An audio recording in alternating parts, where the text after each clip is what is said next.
Ang ika-6 na utos ng Diyos, bawal makiapid. Pero paano kung ang mismong lingkod ng Diyos ay tumalikod sa utos niya?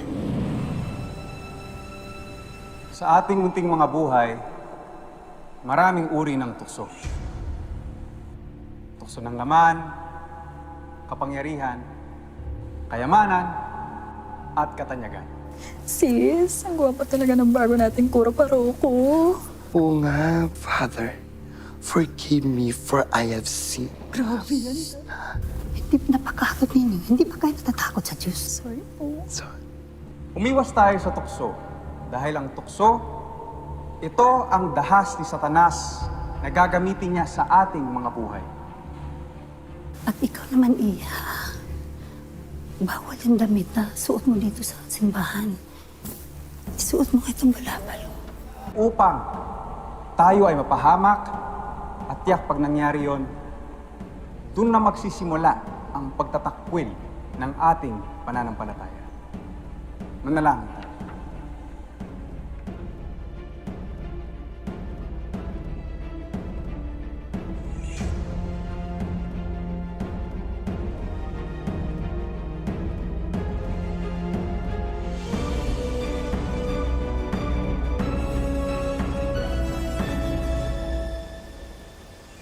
Vivian, sabi ko naman sa'yo, huwag yung damit yung isuot mo. Pinagtinginan tuloy tayo ng mga tao sa simbahan. Eh, paano? Wala naman kasi ako masuot na iba eh, di ba? Hindi mo kasi ako binibilhan ng damit. Alam mo, hindi totoo yan. Yung mga mahal na gusto mong damit, bibilang kita nun. Malapit na akong umalis papuntang Canada. Matutupad lahat yan. Alam mo, hindi naman kasi mahal yung mga damit na gusto ko eh. Wala ka lang talagang pera. Nay, tayo, huwag na po kayo mag-away. Alam mo, isa ka pa eh. Ilang beses ko bang sasabihin sa'yo, huwag mo akong tatawaging nanay dahil hindi naman kita anak. Vivian, anak natin si Faith. Ampon mo si Faith. Ampon mo dahil baog ka. Baog ka na nga, wala ka pang pera. Tapos, sisitahin mo tong pananamit ko, ha? Mga buwisa talaga kayong dalawa. Makaalis na nga.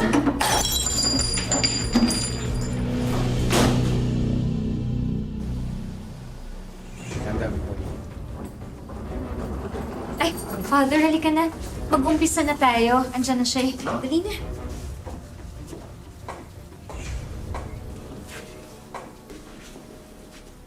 Sa ngalan ng Ama, ng Anak, ng Espiritu Santo. Amen. Aming Panginoon, ngayong araw na to sa pag-alis ng aming minamahal na si Arthur papuntang Canada, naway gabayan niyo po ang kanyang biyahe na maging ligtas at maging matagumpay ang kanyang bagong buhay na tatahakin. Amen.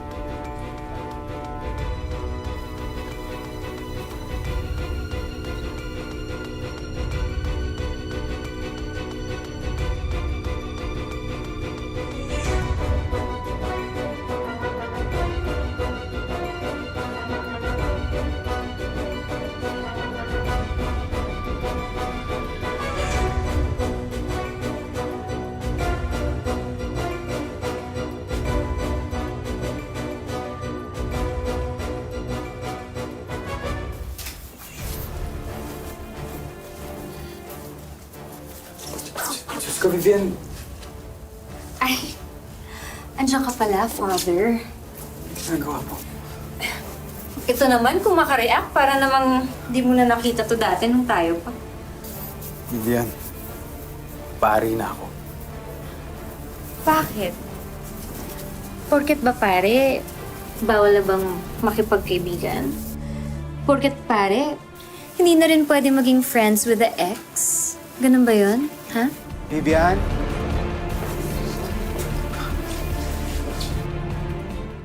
Vivian?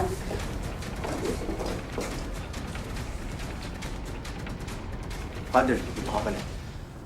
Vivian, nandiyan yung susundo sa akin.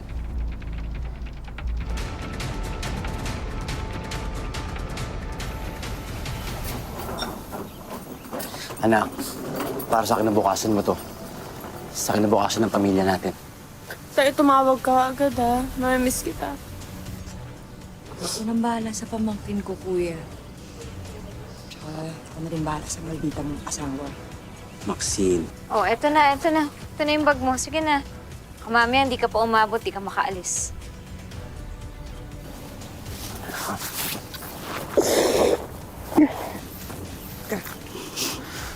Father, kayo nang bahala sa pamilya ko, ah. Sana gabayan niyo sila araw-araw.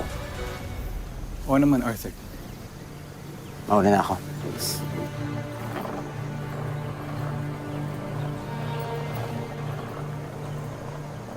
Tatawag ka agad ha, pagdating doon.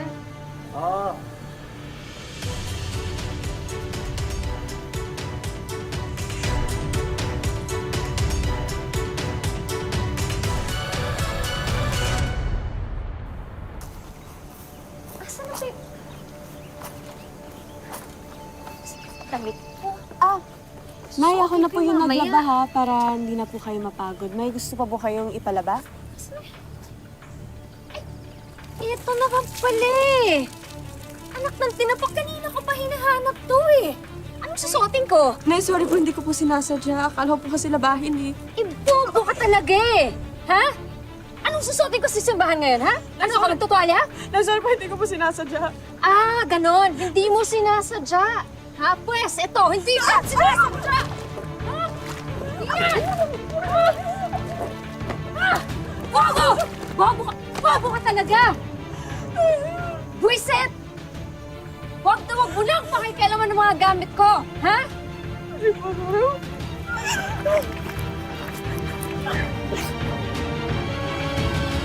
Alam mo, demonita talaga yung nanay mo eh. Alam mo kung ako yung nandun, ako mismo magkukula sa budi ng babaeng yan eh. Nagawa ko naman yung lahat para tanggapin ako ni nanay, pero hindi pa din. Alam mo, kung ako sa'yo, isumbong mo na kay Kuya Arthur. Ako bahala sa'yo. Sige, tawagan mo.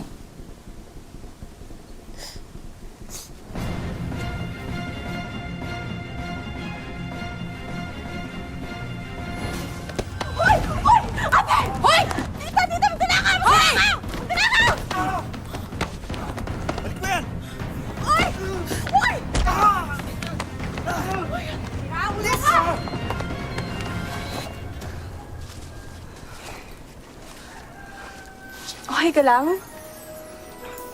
Oo, okay lang ako. Ito pala yung phone mo. Thank you ah. Clarence nga pala. Faith. Maxine. Pamangkin ko. Ay, hello po. Salamat ha.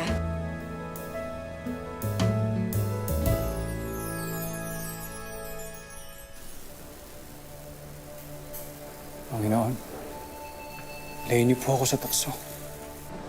Bigyan niyo ako ng lakas para malabanan ko to. Diyos ko, Vivian. Ay, andiyan ka pala, Father.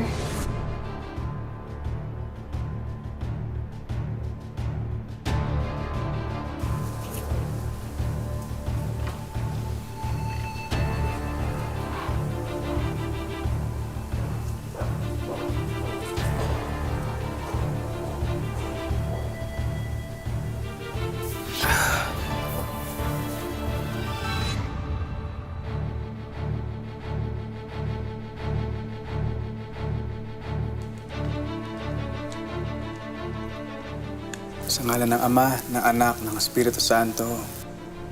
Gusto ko mag-umpisal, Father. Alam kong may asawa na ako, pero yung ex ko, iniisip ko pa rin siya gabi-gabi. Gusto ko ulit siyang mayakap. Gusto ko siyang maramdaman. Para siyang ulam na gusto kong kainin ulit. Vivian, tama na to. Wala na ang asawa ko dito.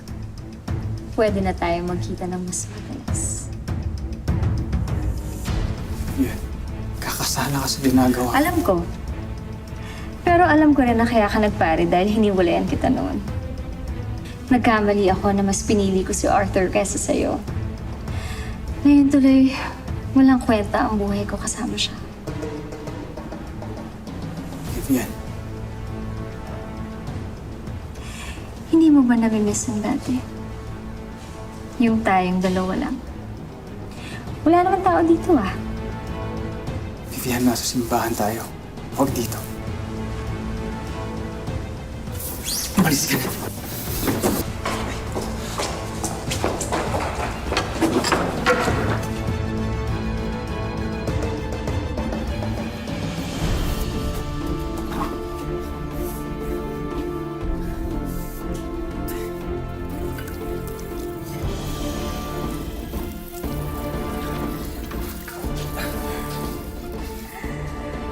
Ikaw naman, Father, sa sobrang kabado mo, sa CR ka pa talaga ng babae pumasok. Sorry. Vivian, umalis ka na. Aminin mo. Tinatablan ka pa rin sa akin. Hindi mo pa rin ako matiis. Vivian, tama na. Dito. Father, hindi mo ba ako nami-miss, Father?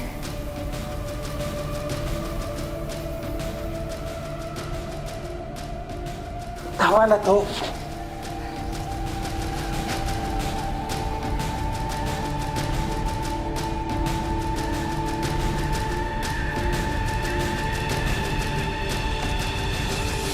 Kaya naman pala mo ba kasi kapatid mo pala si Father Edgar. Ngayon ko palang po madadalaw si Kuya nga eh. Busy po kasi ako sa Maynila. Oh, thank you ulit, Clarence, ha? Kasi kung hindi ka dumating, nako, malamang wala na tong cellphone ko. Wala yun. Paano ba kita mapapasalamatan? Gusto mo, tour mo na lang ako dito sa bayan niyo. Sige, walang problema. Talaga? Ba yan? Kinikilig naman ako sa Indra. Sandali lang nga. Iihi lang ako sa Balikan sige. ko kayo.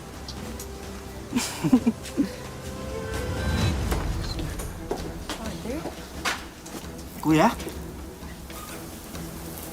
Clarence. Oh, Nay?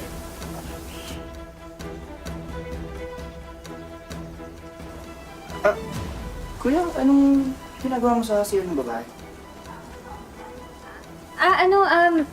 Nalock kasi ako sa loob. Kaya nagpatulong lang ako kay Father Edgar na makalabas. Teka lang, Faith. Anong ginagawa mo dito? Wow, ha? Ikaw ang anong ginagawa mo rito? Lakas ng loob mong pumunta ng simbahan pagkatapos mong ilublob sa banyera tong pamangkin ko? Hoy, Maxine. Huwag ka nga mag-imbento dyan. Baka gusto mong hilahin ko yung dila mo, ha? O sige, edi hatakin ko yung sungay mo. Demonita ka. Mga anak. Huwag kayong mag-aaway dito. Sa bahay tayo ng Diyos.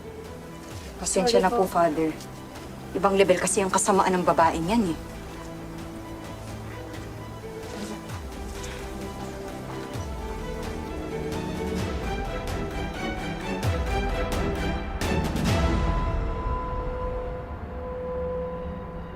Thank you, ma'am.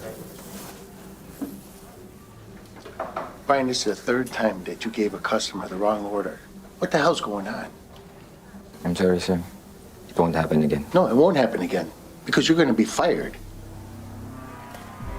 Hoy, Brian. Ano ba nangyayari sa'yo? Lahat ang wala sa sarili mo. Hindi ako makapokus, pre.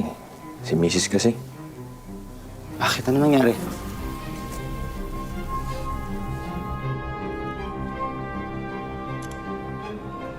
Ito, sinisaan ng katropa ko. May asawa ko may kasamang ibang lalaki. Sino ba naman makakapokus sa ganyan, di ba?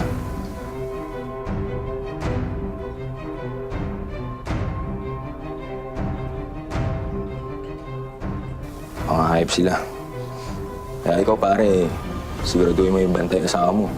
Mahirap na.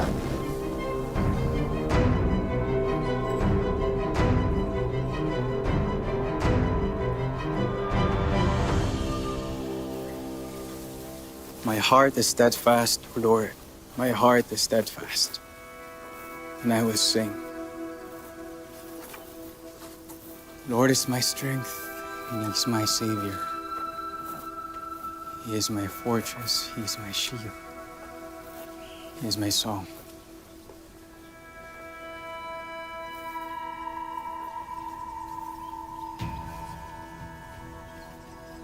your God. Words. Vivian, ano ba? Edgar, kausapin mo naman ako. Vivian, umalis ka na. Umalis ka na. Bakit? Hindi mo ba ako namimiss? Alam mo, base sa performance mo last week, ramdam na ramdam ko na sabik na sabik ka.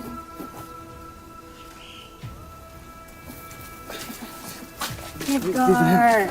Mali ito eh. Mali ito. Anong mali? Ang mali ang yung hindi mo pagpapakatotoo. Alam mo, at alam ko, na mahal mo pa rin naman ako eh. Diba?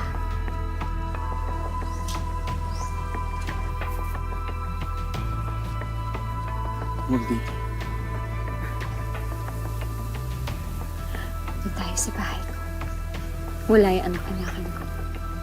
Hmm?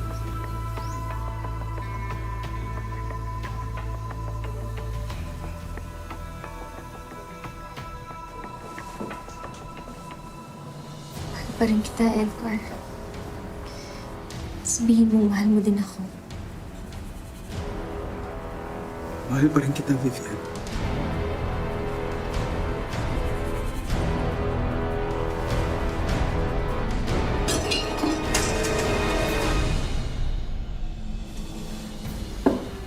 O Nay, tama-tama. Kain na tayo. May volunteer work ako sa simbahan, kaya hindi na ako kakain dito, ha? Sayang naman. Nagluto pa naman ako ng paborito mo. Anong paborito ko? Wait lang Ito na yun. Sinabangos. Oh, ano ba yan? Ano ba yung ulam na yan? Ang baho-baho, nakakasuka. Inay, paksiw yan. O Nay? Nay? O Nay?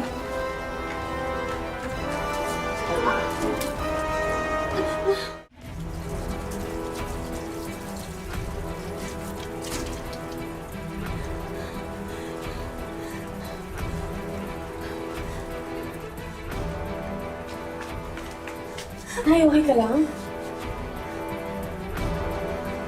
Nay.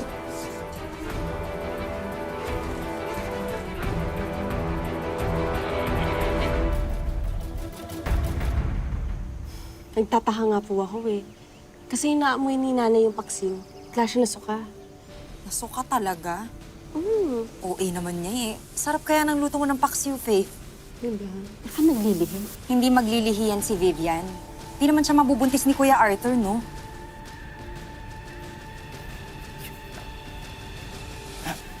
Hi, Faith.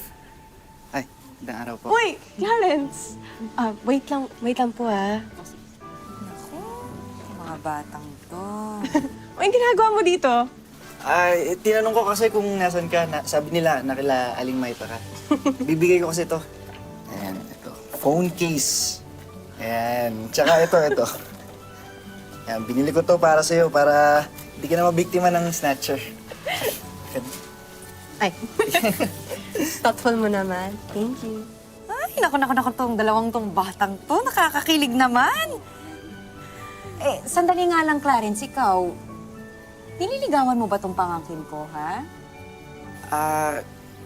Kung sakali po ba, pwede po.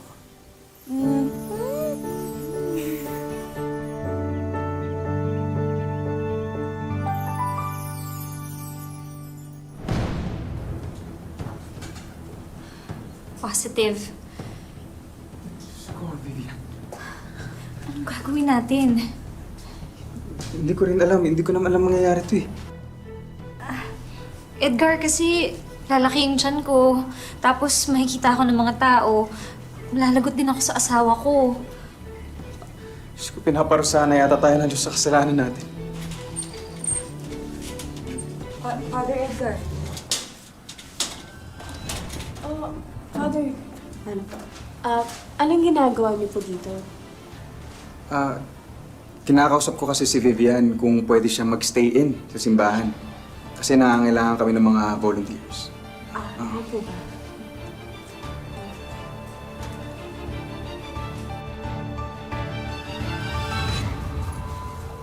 Uy, alam mo, hindi ko talaga magets. Bigla-bigla ka nalang naging relihiyosa. May nakain ka ba? O napanaginipan mo si Lord, ganon? Alam mo, gusto ko lang magbago.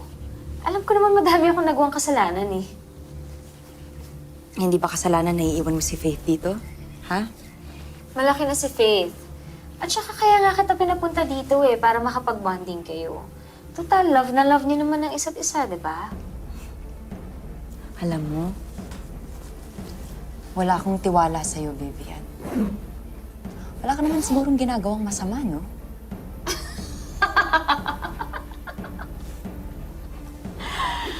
Alam mo, sa bahay ako ng Diyos titira. Ano gagawin ko masama doon? Naalala ko lang si Faith. Nay, tita, okay lang ba ako mag-isa dito? Oh, basta ingatan niyo yung sarili niyo, ha? Sige na.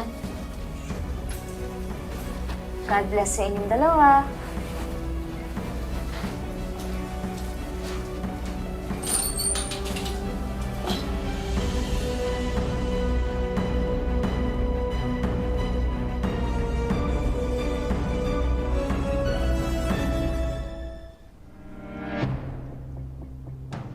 Edgar, kabuanan ko na. Lapit na natin makita tong baby natin.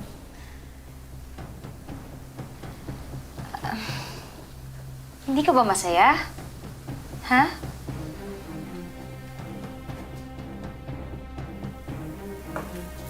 Hindi ko alam, Vivian. Ngayon, naguguluhan pa rin ako eh. Kasalanan kasi yan eh.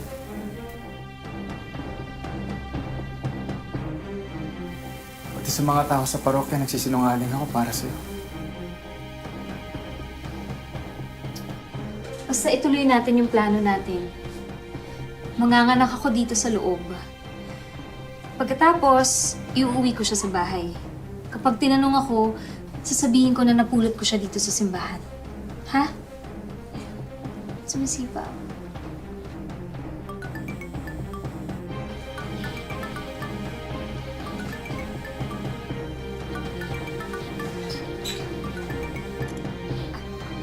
Arthur! O, napatawag ka. Mahal, sorry ah. Namimiss na kasi kita eh. Oh, suot mo pala yung damit na binili ko sa'yo. Akala ko ba ayaw mo kasi malaki. Maganda pala. Maganda nung sinukat ko. Bagay sa akin. Salamat ha. Oh, may kasama ka ba dyan? Sinong tinignan mo? Ha? Ako? Hindi, wala. Ako lang mag-isa dito. Patingin naman ako nung damit oh. Gusto ko makita ng suot mo eh. Ay, naku, wag na. Alam mo kasi, kanina pa ako nakatayo eh. Tsaka, ang sakit-sakit na ng legs ko. Pero, tingnan mo. Oh, di ba? Bagay sa akin. Yan. Thank you ha. Maganda siya talaga. Mahal, siya nga pala. Uuwi na ako. Marami naman ako naipon para sa atin eh. Ha? Uuwi ka? Kailan? Next week. Marami akong pasalubong sa inyo ni Faith. Mahal, kailangan ko na magtrabaho ha. Mauna na ako sa'yo. Arthur, sandali. Bye-bye. Uuwi na si Arthur.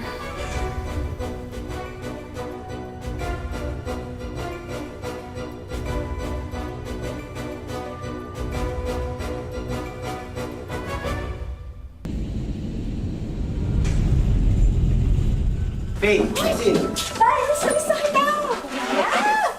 Basta. Ang dami mo pa sa mo. Oh, sa inyo itong dalawa ha.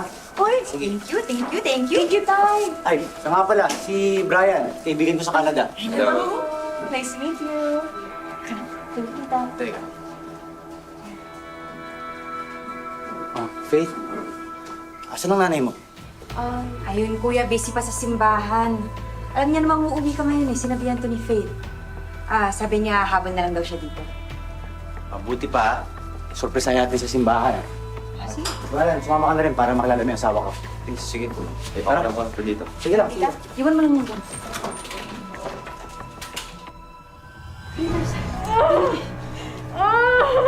Wait, sigurado ko bang effective yan? Kasi parang wala naman nangyayari. Oo. Gagana yan. Yan din yung ginawa sa akin ng nanay kong hilot. Basta piling ka lang. Sige. Sige na. Sige. Ayan. Malapit na. Sige. Basta malakas na yun eh.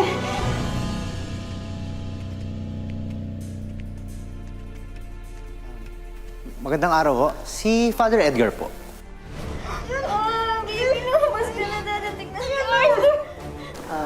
Samahan ko na po kayo sa kanya. Ito po.